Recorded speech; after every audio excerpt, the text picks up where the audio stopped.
adigu taa ka yimid yes ma jirta arrintan lagugu eedeynayo oo ah in aad dishay 4 wariyaal waliba 3 wariyaal ah adiga intaad studio u gashay gacantaada ku dishay wariye kale tan mar gaar ah dishay waxaan ma dhahay waxba kama jiraan laakiin waxaan leeyahay kama jawaabay أنا رجلي بنا جعلنا كل شيء لكن جلي بنكسر كوري جلي كوبي كوني سجال بقولي كوبي سكاشن فين كسر تجي دجالكم مركي الصومالي وكقر حي وسياد بالرصاب حي أيان سوق المقدشو لين توبر عيدا لما أهين لين بالكي هو قادم معي ولجيس جبهات كم سو شقينين عيدا موذنين نيرانا و probably مركز قانقاري 16 years 17 years جري انت سنجري ما انت مركو على تانية نينكي تضبي تمنك سنة جري كوني سجال بقولي كوبي سجاشن كي سجال قفو سودل inta aynan u gudo gelin inaad dambiile tahay in kale ugu horeyn 1990 kowdii xagee joogtay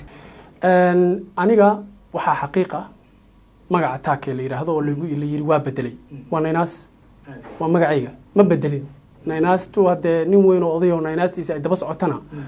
dadku ayaga ka gudba ma ahaanay ilaa hada magaaladan aan joogaa taake la igu yeeraa waxaag xilligaas waxa la sheegay aad wariyaha ahayd dabcan maada inkirin taana lafskeeda kulli waa xaqiiq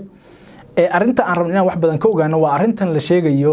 in aad ilaa 4 wariye aad Soomaaliya gaar ahaan Muqdisho ku dishay oo dabcan adiguna wariye xilliga ahayd waa 1991 bishii Abriil baan firayaa ilaa 4 wariye la sheegay qaarkood magacyadooda hadda aan hayno arinta maxaa ka jira arintaasi waa waxba kama jiraan waa tahay waxa la yiri wariyaashaas uu dilay kadib dalka ayuu ka cararay magacana wuu bedeshay arinta bal ka war ayada waxba kama jiraan waada maxaad markaa ku xaqiijin kartaa inaysan waxba ka jirin eedaa lagu soo jeediyay wariilkaas waxaan rabaa inaan su'aashan uga jawaabo sida xaqiiqda oo wuxuu jiraan aniga markii shaqadii ugu dambeysay aan qabtay raadi Muqdisho aan ka qabtay wuxuu ahaa wariyaha khaaska ee ra'iisul wasaaraha Umar Artaqali ayana Allah naxariisto Umar maalweytu halgeed ku dhintay Allah naxariisto waxaan ahaa special reporter wariyaha khaaska ee Umar Artaqali shaqadeydii ugu dambeysay taas markuu Umar Artaqali wadanka soo baxana aniga shaqooyin kale tii waxbaan iska galay wariyaasha hadda lagu soo eedeeyay adiga dabcan adiguna aad diiday ma taqaanay ilkaas su'aalahaas oo dhan qaybtaas ku saabsan mar raba inaan ka jawaabo information kaas maadaama weerar la igu hayo wax waa dadka bini'aadamka ah warka aan iraado boqol loo fasirana cadu badana buuxa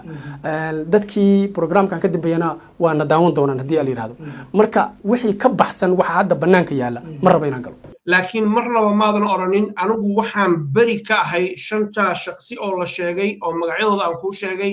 ayaan bari ka ahay hadda fursad ayaa la haysataa inta aadan jawaabin waxaan ku sheegayaa inaan ku daba jiro qoysaskoodii oo aan soo ogaan doono say wax u dhaceen ayagana xogtooda aan soo bandhigi doono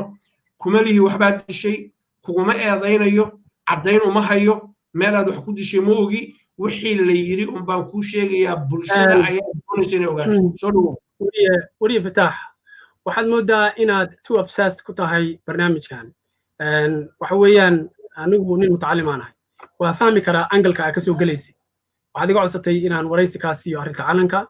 arrintan jawaabta kaafiga ay ku dhantahay waxay tahay inaan ku iri maya arrintaas ma sameyn waxaan jeclahay halkaas inaad uga hartid ilaa aad soo heshid caddayn kale laakiin inaad ku celceliso oo aad macnaa wixii hadalkaaga ay ku soo celceliso waxaan ka dhadhaminayaa inaad adigu laftirkaagu eedaynta dhinac ka watid haddii ay sidaas tahay ii sheeg haddaysan ahayn waa kuga jawaabay su'aasha waxaan ku iri maya ما سمينا رنتاس هل كسان وجودنا مدة كحيت كسر